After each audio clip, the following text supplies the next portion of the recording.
صحابہ کی بات آپ کرتے ہیں، صحابہ ایک تو نہیں ہے، صحابہ کے بارے میں آج تک کسی نے نہیں کہا کہ معصوم ہے، کسی صحابی کے بارے میں یہ نہیں کہا گیا کہ عصمت کا دعویٰ ہے۔ جو عصمت کا دعویٰ جن پر نہیں ہے، انہوں نے دعویٰ نہیں کیا، خود بھی نہیں کہتے معصوم، پھر ان پر درود کیوں پڑھا جائے؟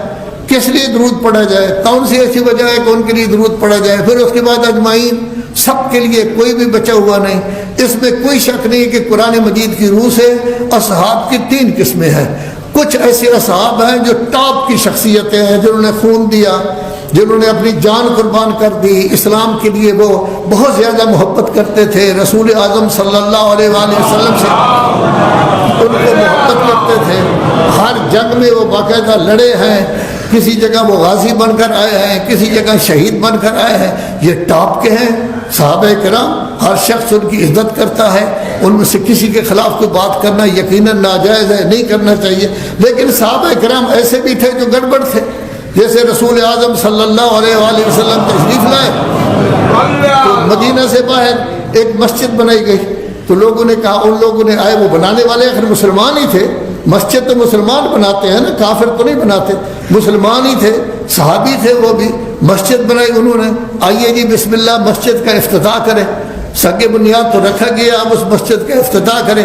حضور وہاں جا رہے ہیں، جب جا رہے ہیں افتتاح کے لیے تو فوراً 11ویں پارے کی آیت آ گئی کہ میرے حبیب یہ مسجد زرار ہے، یہ نقصان کے لیے بنائی گئی ہے، یہ تفریق کے لیے بنائی گئی ہے، آپس میں لڑائی کے لیے بنائی گئی ہے، جھگڑے کے لیے بنائی گئی ہے۔ جو لفظ میں نے کہا خود قرآن مجید میں تفریقاً بین المومنین، مومنین کو 2 حصے کرنے کے لیے بنائی گئی ہے، اس کو بالکل گروا دو۔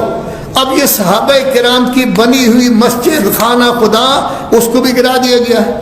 آج کل کہتے ہیں جی اگر کوئی آدمی کسی کی زمین پر مسجد بنا دے تب بھی گرایا نہیں جا سکتا، نہیں، زمین کسی کی ہے تو کوئی حق نہیں ہے مسجد بنانے کا، اجازت کے بغیر کسی کی زمین پر مسجد بنانے کا کوئی حق نہیں۔ جیسے آپ کا مکان گرایا جا سکتا ہے، اسی طرح اللہ کا گھر بھی گرایا جا سکتا ہے۔ اللہ کبھی پسند نہیں کرتا کہ میرا مسجد جو ہے ایسی جگہ بنے جو کسی کی ملکیت ہے، ان سے پوچھا بھی نہ جائے، وہ بیچارے چیختے رہیں، چلاتے رہیں کہ ہم نے مسجد بنا دیا۔ ایسا دھکا شاہی اسلام میں نہیں ہے، اسلام میں احکام۔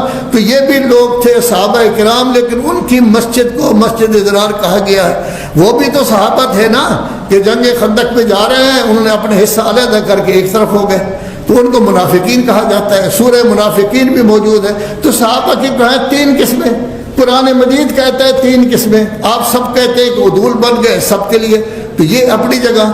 اب اس کے بعد 7ویں 8ویں 9ویں کا نہیں، 6ٹھی 7ویں 8ویں کا بنایا گیا ہے باقاعدہ۔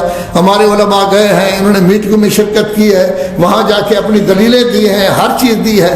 لیکن جنگ بدر ہے تو اس میں علی کا نام نہیں، جنگ خندق ہے تو علی کا نام نہیں، جنگ خیبر ہے تو اس میں علی کا تذکرہ نہیں، حنین ہے تو اس میں علی کا تذکرہ نہیں۔ تو علی سے علیحدہ جو ہے وہ جنگیں ہیں۔ کبھی خالد کو لے آتے ہیں، خالد کون ہے؟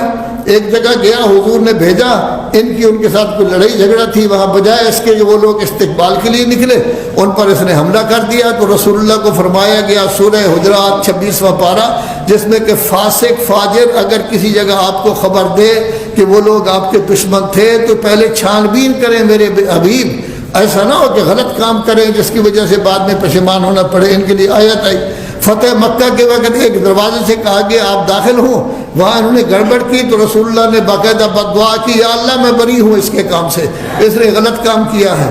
بھیجا گیا ان کو کہ جو زکوٰۃ نہیں دے رہے ان کے ساتھ لڑیں، حالانکہ وہ کہتے تھے ہم ان کو نہیں دیتے، زکوٰۃ دینے کے لیے تیار ہے، ان کے مانگنے کا حق نہیں ہے۔ یہ تو ایک فقہی مسئلہ ہے کہ آیا وہ ان کو مانتے ہیں، نہیں مانتے، نہیں دے رہے۔ تو وہاں کیا ہوا کہ ایک شخص مالک بن نویرہ مشہور شخصیت ہے، اس کو قتل کر دیا گیا۔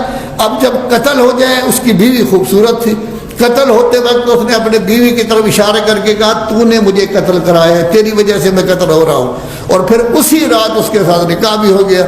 قرآن مجید کہتا ہے 4 مہینے 10 دن جب تک عدت نہ گزرے، عدت کے دنوں میں آپ کے لیے اشارتاً کنایتاً کہنا کہ میں نکاح کرنا چاہتا ہوں، یہ بھی ٹھیک نہیں ہے، یہ بھی غلط بات ہے، لیکن اسی رات نکاح کر دیا گیا۔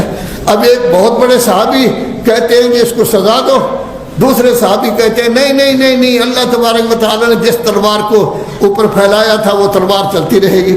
خود صحابہ کرام میں سے کسی ایک کا قول صحیح ہوگا، ایک کا غلط ہوگا۔